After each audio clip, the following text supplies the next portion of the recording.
বিসমিল্লাহির রহমানির রহিম। আসসালামু আলাইকুম দেশ এবং দেশের বাইরে যে যেখান থেকে আজকে আমার ব্লগটি দেখছেন, আশা করি আল্লাহর রহমতে সবাই ভালো আছেন। আলহামদুলিল্লাহ, আমরাও ভালো আছি। আজ আমি অনেক দিন পর আপনাদের সাথে একটি ব্লগ নিয়ে হাজির হয়ে গিয়েছি। তো এর মধ্যে বেশ কিছুদিন আপনাদের সাথে কোনো ব্লগ দিয়ে যোগাযোগ করতে পারিনি, কারণ আপনাদের ভাইয়া একটি দুর্ঘটনায় ওনার হাতের দুটি আঙ্গুলের হাড় ভেঙে গিয়েছিল।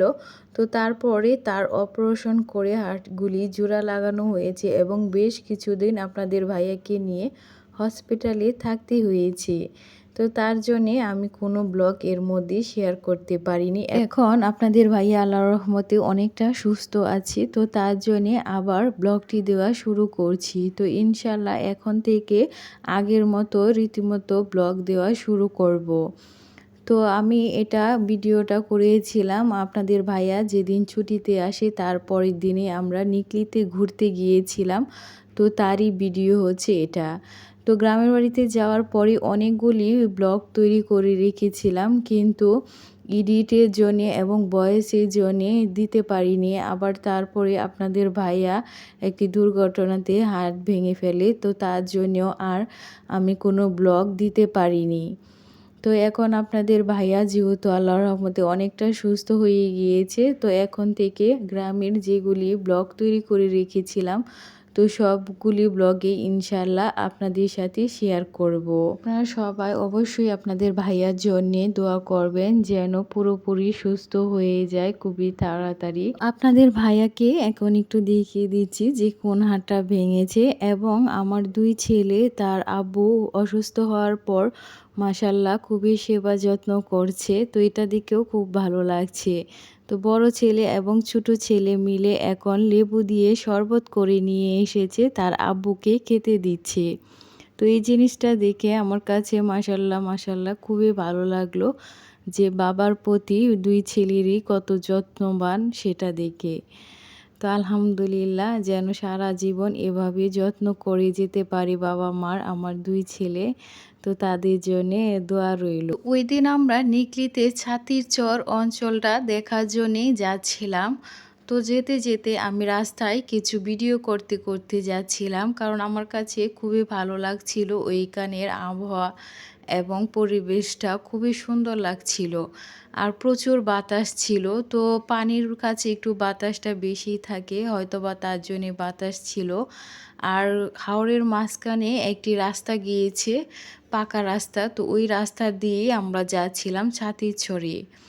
তো দুই সাইড দিয়ে পানি আর মাঝখান দিয়ে রাস্তা, তো খুবই ভালো লাগছিল। তো তার জন্যে আমি ভিডিও করতে করতে যাচ্ছিলাম এবং আপনাদের সাথেও এখন আমি শেয়ার করছি, দেখতেই পাচ্ছেন। অবশ্যই আপনারা ইচ্ছে করলে একবার নিকলিতে এসে ঘুরে দেখতে পারেন। আর নিকলিতে ফুল ফ্যামিলি নিয়ে ঘোরার মতো একটি উপযোগী পরিবেশ রয়েছে, তো তার জন্যে খুবই ভালো লাগে।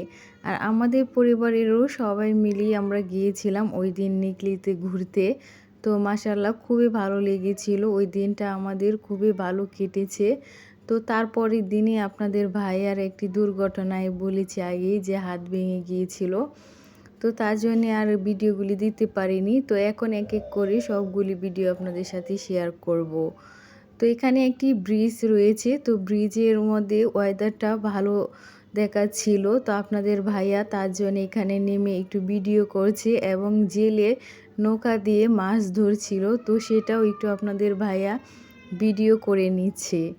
তো সবুজের মধ্যে এত সুন্দর একটি পরিবেশ খুবই ভালো লেগেছে আমাদের, তো তার জন্য এখানে আপনাদের ভাইয়া বেশ কিছুক্ষণ দাঁড়িয়ে ভিডিও করে নিয়েছে।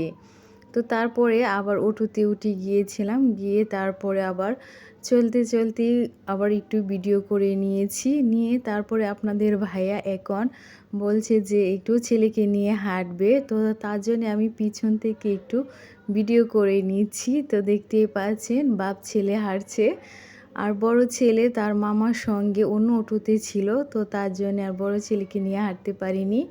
তো ছোটো ছেলেকে নিয়ে হাঁটছিল আর আমি চারদিকটা একটু ভিডিও করে নিয়েছিলাম। তো এত সুন্দর পরিবেশে আসলে এভাবে হাঁটতেও অনেক ভালো লাগে। তো গ্রামের এই দৃশ্যগুলি মন কাড়ার মতো একটি পরিবেশ।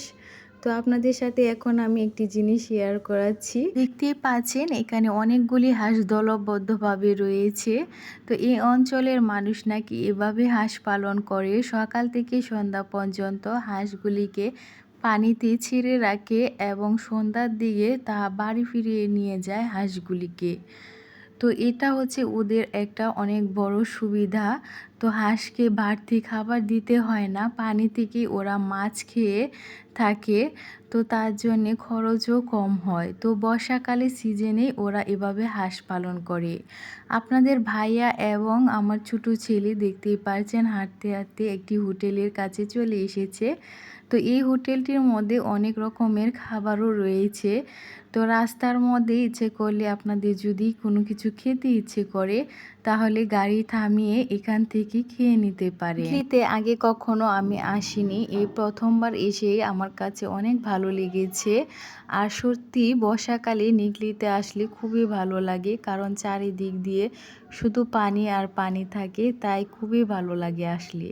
তো আপনারা অবশ্যই আপনাদের পরিবারের সবাইকে নিয়ে একবার নিকলিতে ঘুরতে যাবেন।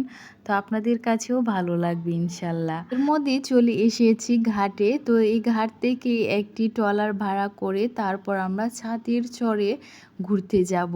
তো অবশ্যই পরবর্তী ভিডিওটি আপনারা দেখবেন, কারণ পরবর্তী ভিডিওটির মধ্যে আমি দেখাবো কত টাকা দিয়ে আমরা ট্রলারটা ভাড়া করলাম এবং কতক্ষণ সময় লাগলো ছাতিচর যেতে, আর ছাতিচরটা দেখতে কীরকম সেটাও আপনাদের সাথে ইনশাল্লাহ শেয়ার করব।